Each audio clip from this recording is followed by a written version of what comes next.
This is the disclaimer for Wildlife Control Consultant and Pest Geek Podcast with Living the Wildlife Podcast. Always follow national, state, provincial, and local laws when using pesticides and or other control methods to manage pests. Wildlife Control Consultant, LLC, Pest Geek Podcast, Living the Wildlife Podcast, Stephen M. Vantassel, or their or his affiliates are not responsible for followers' use of the information provided here. Hi everyone, Stephen Vantassel here, Wildlife Control Consultant, bringing you another episode of Living the Wildlife as part of the Pest Geek Podcast family. Hey, glad to have you on board. I hope you had a great week. As you know, we're starting to publish, I guess, on Saturday, so again, I don't have control over that, but always understand that I do post my podcasts up on Rumble, so if you're looking to check that out, you can check it out at Wildlife Control Consultant. That's my page up on Rumble. So otherwise, you can just simply wait for it to come out here. But if you're looking for back issues, you have a couple places to get it. Get it from the Pest Geek Podcast, or you can go on Rumble and get it there as well. So really hoping you had, again, a great week, just to repeat myself again. So we are getting into the spring season, and so I thought that perhaps we would get out and deal with some issues related to some disease. But before I do that, I do want to make sure that you know how to get a hold of me. You can reach me at wildlifecontrolconsultant@gmail.com. That's wildlifecontrolconsultant@gmail.com. Love to hear from you, comments about the show, suggestions for what you'd like to see, even criticisms of what you don't want to see, and also perhaps interview possibilities. If you have a product or something that you would like to market to the wider community, definitely reach out to me. Glad to do interviews. I do think that we don't do enough of them. I think that there are ideas and concepts and products that still haven't quite gained market traction within the industry, and because we're so small, right? A lot of guys don't have the budget to post on maybe Pest Control Technology magazine or Pest Management Professional magazine. So you don't have that kind of money. So in that case, perhaps coming onto the show, it doesn't cost you anything, not looking for money. Would love to get a donation of a product or something. That would be awesome, but it's not required. Love to get information out there. So definitely reach out to me at wildlifecontrolconsultant@gmail.com. All right, enough about all that. Let's get on to today's topic. So with the spring coming, I thought we could talk about rabies, particularly bats, of course. Rabies is endemic to bats. Now, it doesn't just occur in bats. It also occurs, of course, in raccoons and skunks and other warm-blooded creatures, as we call them, mammals. Rabies doesn't occur in creatures such as snakes, for instance. At least we're not aware of any. At least I'm not aware of any. If you are, definitely reach out. I would love to hear from you. But it seems at the present time that rabies requires a warm-blooded creature, and bats are certainly one of the primary hosts and victims. They do die of rabies of bats, and so I wanted to sort of introduce you to a publication that is available. I don't call it free. Those of you that have followed the podcast know that I really get kind of irritated when we call government materials free. That is simply a political lie. And that's just all we need to call it. Nothing the government does is free. And I should know, I work for the government. I am not free. I get paid a salary. I am paid by fees and both license fees and registrations fees by companies that work in the state of Montana. That's my day job. But when we think about any government worker, they are paid for by something, and typically it's by some sort of fee-based system or generalized taxes, like corporate taxes or income taxes or sales taxes or something along those lines, property taxes. So I think we need to constantly remember that. But the government does things as when they consume some of those monies where they create products that are available at no additional charge. And that's what I like to phrase. It's not free because it's paid for by taxation, but you don't have to pay for it again. And so that's the difference between a government entity and a commercial enterprise, where a commercial enterprise has to generate products that make enough revenue to justify the production, where the government doesn't have to. So we can produce products for a very small readership or for a very small consumer group, if we want to call it that. For example, in my job here in the state of Montana, I can create a class that's only useful for a handful of people. Why? Because my income isn't based on how much I sell. I'm getting paid whether I sell to 5 or whether I sell to 500. Now, when I talk about sell because we have training programs in my day job. So that is what a government worker can do that a private or commercial operation can't. So it's not about bashing commercial and it's not about bashing government. It's just realizing that there are certain advantages and disadvantages with both. And so my bottom line here is that you need to realize that this particular publication is a government document paid for by the taxation of the federal government, and it's available for you as a free download, or maybe I should say no additional cost download, because anything produced by the federal government is public domain. And of course it should be. Why? Because it's paid for by the citizens of, or taxpayers of the United States. And I want to be frank with you, some of the publications that the government makes are simply spectacular. I mean, they are a benefit that I think overrides and exceeds the cost of the production of such a document. And so this is one that I think is like that. Doesn't mean that everything the government does is that great, but certainly I think this publication and others that I will touch on as time goes on were worth the tax funding that was required to produce such a publication. So this is one of them, and let me read it off for you, those of you who are just listening rather than watching. It's called Bat Rabies and Other Lyssavirus Infections. So Bat Rabies and Other Lyssavirus Infections. It's written by Denny, that's D-E-N-N-Y, G, Constantine, just like the Emperor Constantine, edited by David S. Blahert, and it's signified as Circular 1329. That's Circular 1329, produced by the U.S. Department of the Interior, specifically the U.S. Geological Survey, USGS. Now, the USGS, U.S. Geological Survey, you think they normally would do things, mapping in terms of the countryside, giving us those beautiful topographical maps. And yeah, that they do all that. But one of the areas that this particular agency has gotten involved in is also in the area of zoonotic diseases, wildlife diseases, and tracking that. And they do simply some spectacular work. I don't call myself a scientist, so I'm not a peer of one of them. But when I've read or scanned through some of their publications, they are just simply a thing to behold, both for the depth of the information, the detail of the information, but also its readability and usability by the general public.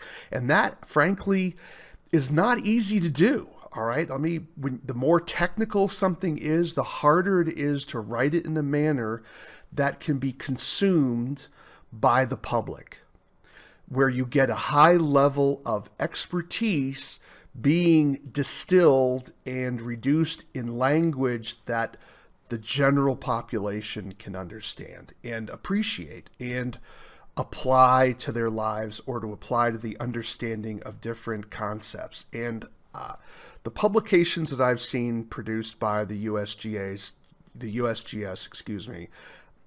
I I just can't speak highly enough of it. I'm almost at a loss for words here. So why don't we get started with this particular publication? So if you want to download this on your own, you can just simply go online and you want to do a search for bat rabies and other Lyssavirus infections. If that's too hard for you to remember, I would suggest probably bat rabies, USGS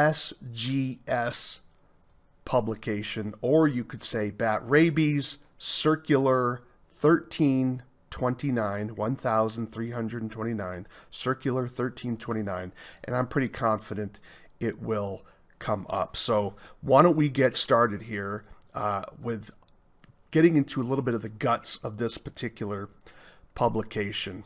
So I wanted to start with this particular page here, and because they also talk about some of the history and the sociology of bat rabies. Because, you know, rabies in general, not just bat rabies, but rabies in general, it's the oldest known zoonotic disease. And it goes back, let's take a look here at this particular quote. He who shall eat the tongue or the heart of a bat shall flee from water and die. This was written by a man named Rabies, who was a 10th century Persian physician. Now, Persia, of course, is known as modern day Iran. And that was quoted by a publication in the 1599.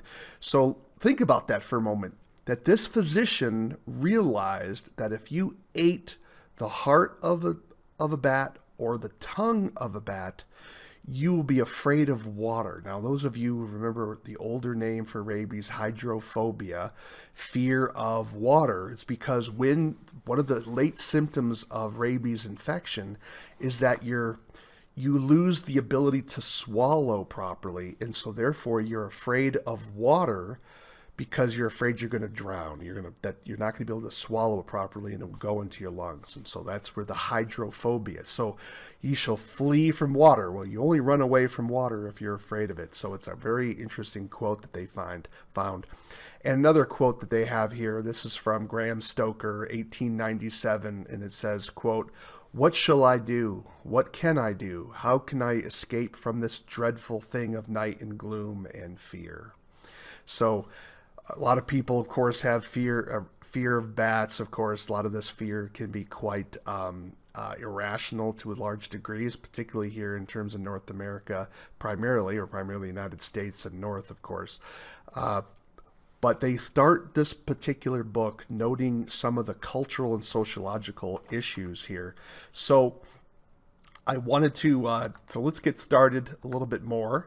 And notice how it gives us a background of rabies, talks about the history of rabies, and talks about some of a very short history, basically about how, and I'm not meaning history as in the sense it's going to trace it all the way from, the Greeks and that sort of thing, but it's giving us an origin of where this infectious disease can occur in where it was known may have originated, they're saying here, 7,000 to 12,000 years ago is one of the theories.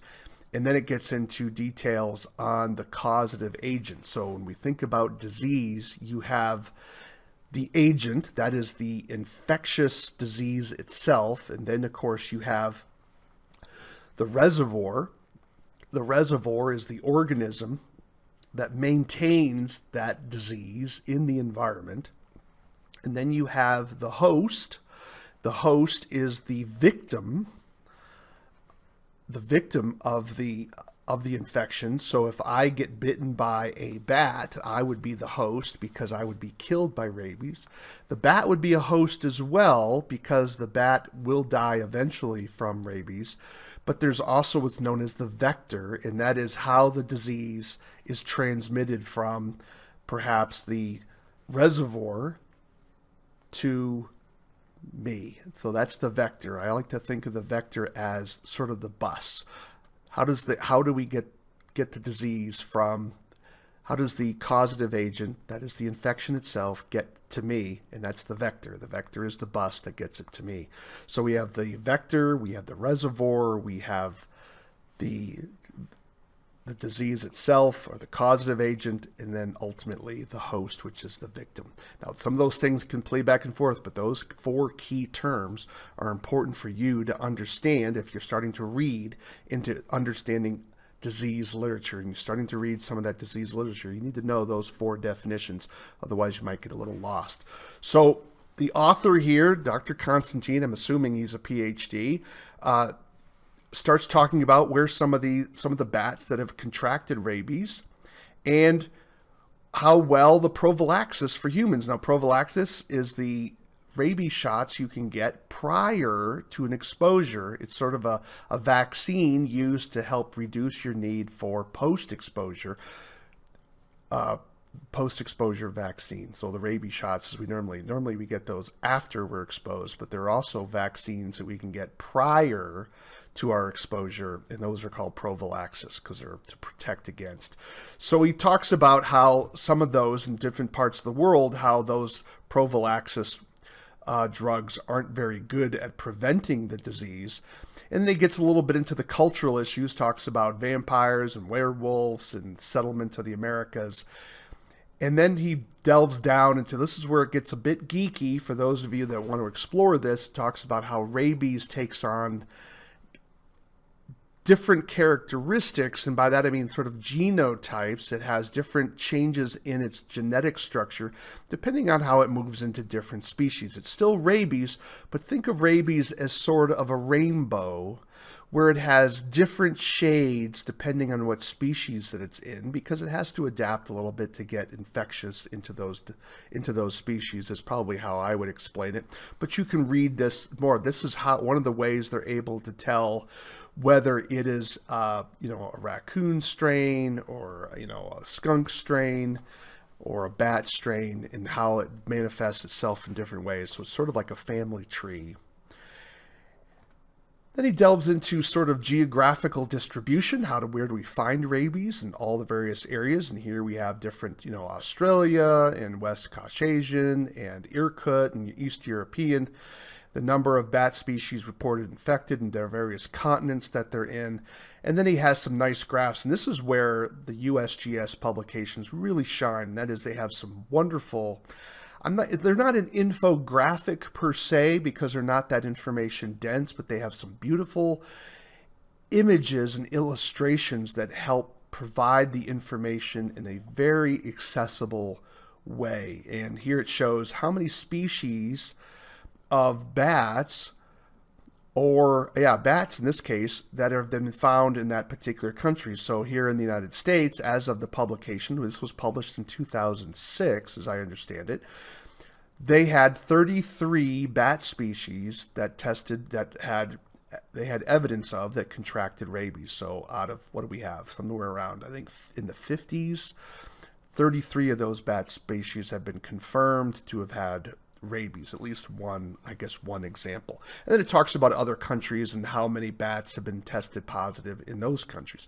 And then he gets out to the world. Of course, if you want to learn more about rabies around the world, it talks about Australia and Africa and Asia and Europe. And so it drills down into those areas as well.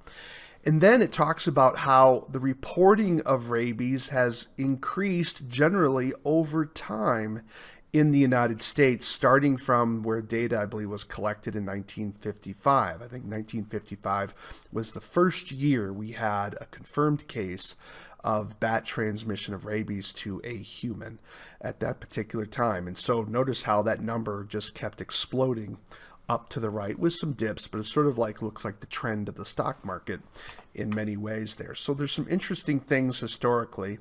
And then it talks about the percentage of rabies suspect bats identified as rabid in the United States from 1964 to 2006. And so you can kind of see some general trends that are occurring here in terms of how many people have had gotten exposed and the testing and that sort of thing, because typically you're not testing bats unless there's been an exposure. And then it drills down into what species of bats are more susceptible to having rabies compared to other species, and it does this on the basis of what family groups. And interestingly, the family Vesperlinonidae which is insectivores. They're insectivorous. 27 of those species have been infected, and the next highest one is Molluscidae, and they're also insectivores, and there's 4 species that have been infected there. The last two are each with 1 each. Mormopidae,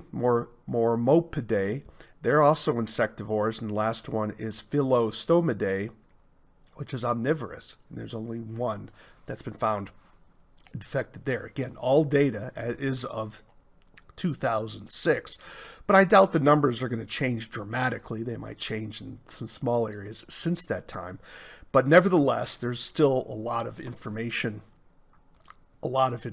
here. Now, when getting to areas that may be of more interest to you in terms of our audience, because we're not probably interested in terms of how many species of bats have contracted rabies per se, although that can be useful for your business if you get to the place where you're able to identify bats by species, if you're looking to get that that technical skill for your particular company. And we may need to get there if more bats are going to be put on endangered species list. You may have gotten the news recently, I think it was in the last week or so, where I believe it was the northern long-eared bat that's just been put on the endangered or threatened species list because of white nose. Don't quote me on that, but there was a species that was just recently added. But now we're drilling into how is rabies manifest in a human infection. So let's say you got bit by a rabid animal. How does it exhibit itself in humans? Now, this isn't for the purposes of self-diagnosis, right? We don't always want to make sure we're not self-diagnosing ourselves.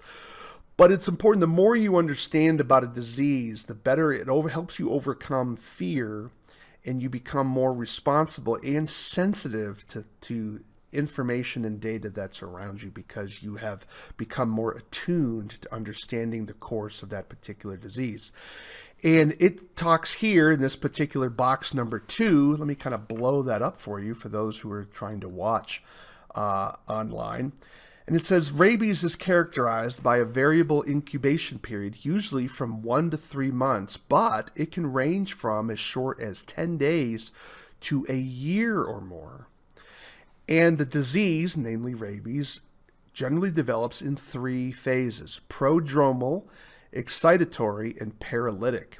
Now, the prodromal signs last from 2 to 10 days, and they're nonspecific and include a slight fever, malaise, headache, nausea, dilation of the pupils, sore throat, anxiety, irritability, and perhaps sensitivity to wind, bright light, and noise. More significant are abnormal sensations such as pain, burning, cold, itching, or tingling near the site of virus entry, such as a bite. So the prodromal stage is when you get your initial inoculation of the bite or however you contract it. Remember, you can contract rabies in several ways. The bite is certainly one of them, and most common, of course. And for our industry, that would be probably the primary means by which we would be exposed. You're going to get a fever, and you're going to think you might have the flu. All right, and that would start within 2 to 10 days after exposure. Then you move into the excitatory phase, which is present, it says, in 80% of cases, and that may be absent, rapidly transitory, last 1 week, or continue to death. Now, during this phase, victims experience increasing anxiety, apprehension, and melancholy. I mean, you just feel depressed. Muscles around the virus entry site may weaken. Eyes may undergo unusual or uncoordinated movements. Pupils may undergo asymmetric. In other words, one eye may dilate where the other one doesn't. Dilation or constriction. And eye corneas may be insensitive to touch. In other words, you could touch someone's eye and it wouldn't bother them. Facial muscles may weaken and hoarseness may develop. That's where it's starting to affect your throat.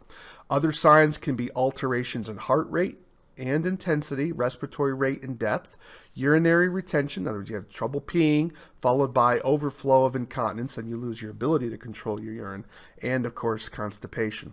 The classical manifestation of rabies in humans is hydrophobia, whereupon attempts to swallow liquid, the victim forcefully expels it due to the involuntary contraction of the muscles involved in swallowing and respiration. So you're trying to swallow, and all of a sudden all your muscles tense up, so you have to spit out, because otherwise it's just not going anywhere.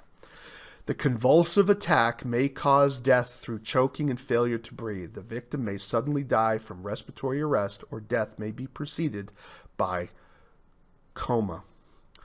Paralysis, which predominates in 20% of cases, may precede death by 1 to 4 weeks. Swallowing is possible, but becomes difficult. A general flaccid paralysis, in other words, you're paralyzed, but you're not stiff. You're still flexible. Apathy progresses to stupor, followed by coma. Peripheral vascular collapse, in other words, you start losing circulation in your extremities, like your legs and arms, and then ultimately death. So those are the 3 phases, of course. You have the prodromal, excitatory, and paralytic phases. But generally speaking, if you contract rabies, or you get bitten by a rabid animal and you don't have the treatments, the post-exposure treatments, generally you die. So it's pretty serious, just to be clear about this.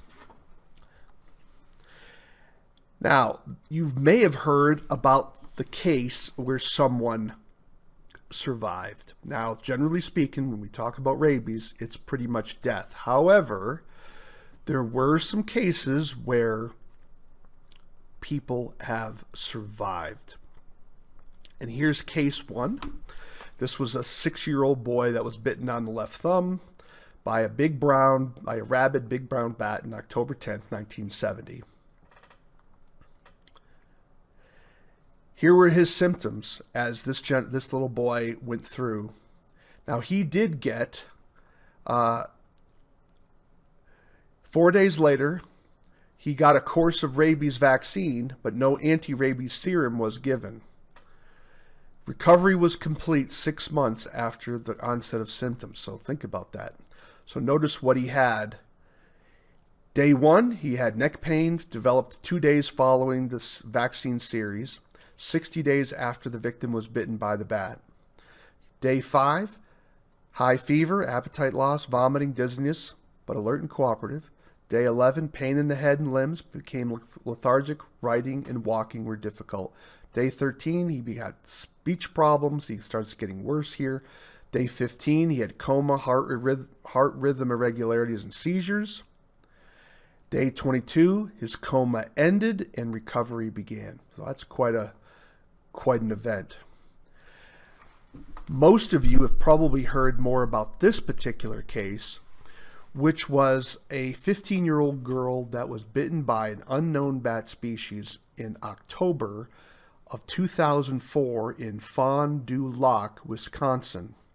You may have heard about this. And so she basically picked up a bat, and the bat bit her left index finger.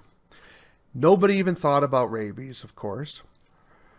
Rabies prophylaxis, in other words, the post-exposure shots were not administered. She started developing symptoms 1 month after the exposure. She was discharged from the hospital 80 days following the onset of symptoms. So we're looking at, almost 110 days following her initial exposure, she finally recovered. And this is what happened with her. She got fatigue, day 1 of symptoms, fatigue, tingling, numbness on the left hand about 1 month after being bitten. Day 3 of symptoms, she got unsteadiness, double vision, nausea, vomiting, but no fever. Day 5 of symptoms, remember this was a month after her initial bite, so this would be 35 days after the bite. Fever of 101.8. Slurred speech, involuntary eye movements, tremors of the left arm. Day 6 of symptoms, bat bite revealed, patient transferred to Medical College of Wisconsin with a fever of 100.8. Muscular twitching, incoordination, difficulty speaking, tremors in the left arm, dulled alertness, and hypersalivation. It was just drooling all over the place. Because rabies signs had developed, rabies vaccine and anti-rabies serum were not administered because it's already too late. She gets partial paralysis from days 7 to 34. So now we're at 37 to 64 days after exposure. She has 7 days of coma, sedation medications were discontinued, and the patient became increasingly alert. So they gave her mechanical breathing, heart monitoring and treatment, intracranial hypertension control, that's to control swelling or high blood pressure in her brain. She was given antiviral drugs at this particular time, and she had a drug-induced coma. This all permitted her antibodies to increase. On day 65 post-exposure, day 35 of symptoms, she is removed from isolation and started on a rehab program. Day 80 post-symptoms, this would be day 115 following exposure, she's discharged to her home, and she ultimately recovered and wants to become a wildlife conservation. Loves animals and still loves bats. I mean, that's an amazing story. Unfortunately, we haven't had other instances where this has occurred. So, God bless her. I mean, somehow she was able to survive, but most people haven't. All right, we're moving on. And then the book, I should say, gets into other issues about viral infections reported in other continents. Of course, it's not really our concern here, but those of you that listen outside the United States certainly may be interested in some of this. It talks about where rabies is done, because this book is not just written for the United States, it's written for rabies globally. But of course, there's a tremendous emphasis in the United States because that's where its funding came from. And I would also suspect we have a lot of data here in the United States because we have a lot of rabies here in the United States as well. It talks about how does rabies affect bats. So we talked about how humans are infected by rabies and what our symptomology is. But what happens with bats who are affected by rabies? There's a section on that which is rather interesting, and you may certainly wish to read that. So it talks about the process of what happens there. Gets into examples of humans who have died from bat rabies and how that occurred, as well as some details about how long it took for symptoms to emerge and how long it was to death. Kind of grim, to be sure, but we need as professionals to understand what we're facing when we're dealing with bats. Some of you may be interested, of course, in knowing that are there particular times of the year where rabies exposures or bats with rabies are more common? And the answer is, at least in the United States, yes. Typically, exposures begin to increase dramatically, or incidence of bat rabies tends to increase dramatically in the spring, peaking around September and then dramatically dropping off.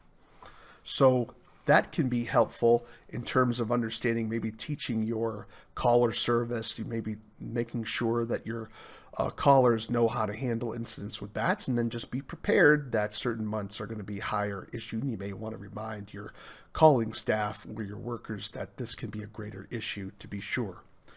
If we want to get down into, it talks about how bat rabies affects other species of animals. We talked about how bats are affected by rabies. What about other animals? Well, here's this poor calf, and it talked about how the calf lost the ability to move its hind legs, and so it just, with its front legs, just started digging and scraping the floor.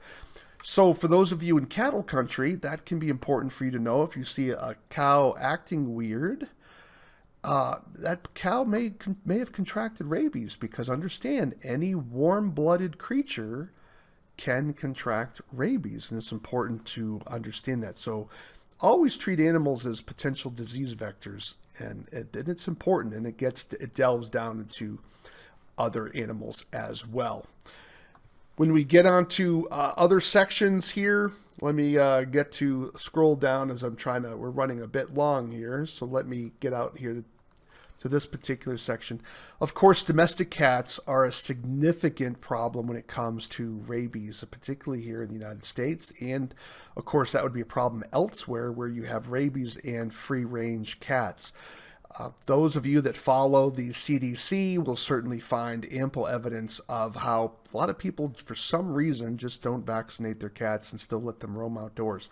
Cats are also a significant predator of bats, and that needs to be understood. So it's not just bats that are downed, that is, bats that have fallen to the ground, but bats that are actually snatched out of the air. Of course, cats will jump up and snatch them. So it's important to recognize that cats can be a major vector and host of rabies. And of course, the amount of people that they can expose can be very, very dramatic. So I'd like to get down to this last section here. I hope this is the last section. No, I got a little bit more to go. Do bats ever attack people? And do they attack other animals? And the answer is, it's not common. I'm not going to argue it's common, but there is evidence of a bat attacking people. And there's a little section in this publication that explains those bats. And we're not just talking about vampire bats. And so the section on vampire bats, for those of you on the southern section of the United States, or perhaps you're listening in Mexico or some of our Central American areas, you would probably want to take advantage of this information, perhaps use a Google Translator and get into some of this information where you can get it translated for you. But certainly vampire bats are going to be a vector of rabies, but don't forget our insectivore bats that we have here in the United States, though we are getting some vampire bats in the southern border, is my understanding, that some of these bats can attack both animals and humans, and there are certain species listed here, and that information may change over time as we have more observations, to be sure. Now we're getting to sort of the final area I wanted to just sort of get down to this particular section, and that is, it talks about in this appendix, all the bat species that have been reported that have been infected with rabies in the United States from 1953 to 2007, which is a nice little list. And so basically, as a rule of thumb, you just want to treat all potential bats as possible vectors of rabies. I mean, I think that's just the easiest way, because there's a stack of animals here. We already knew that it was 33 at the time, and that number may have increased since then. And here we have another appendix B, bat species reported infected with rabies in the Americas. So now we're going outside of the United States to North and South America. And here you have a list of species as well that have been confirmed contracting rabies. And so this can be useful for those of our wildlife control brethren and sisters that live outside of the United States. So there is some really valuable information here that can be helpful for you, and you may just want to begin to read it just to get a better understanding of bat rabies. Again, let me give the title of this. This is Bat Rabies and Other Lyssavirus Infections, prepared by the USGS National Wildlife Health Center, and it's Circular 1329, and it's written by Dr. Constantine. I'm assuming he's a PhD. And this is a publication that is truly amazing. And excuse me, I was in error. I said 2006 is when it was published. That's not true. It's actually 2009. So the Constantine, so the citation is Constantine DG, 2009, Bat Rabies and Other Lyssavirus Infections, Reston, Virginia, U.S. Geological Survey, Circular 1329, and the document is 68 pages. Well, this is your tax dollars at work. Again, it's not free, but you don't have to pay for it again. Just do a Google search on this particular publication. You can download this publication and learn a little bit more about bat rabies and rabies in general that can make you a more informed wildlife control operator, particularly when you're getting questions asked. But always keep in mind, you are not a medical professional. You do not diagnose unless you are a qualified medical practitioner in your particular area. However, you can become more informed and understand the signs of rabies and how rabies is transmitted and how rabies manifests itself in different species, so that you can become a more qualified wildlife control operator, so that you can help yourself and your clients with this important and dangerous disease. Well, I'm Stephen Vantassel. You've been listening to Living the Wildlife as part of the Pest Geek podcast family. Do take a few moments to subscribe to our channel. We'd definitely appreciate it. If you want to visit us over at Rumble, you can definitely visit me there. I'm at Wildlife Control Consultant there, and I put my podcast up there as well, where you can listen to it here on the Pest Geek podcast as I'm part of the Pest Geek podcast family.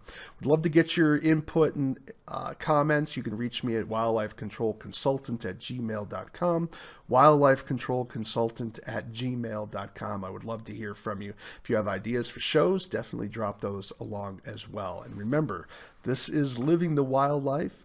Why? Because we want you to live the wildlife, not be the wildlife. Take care, everybody.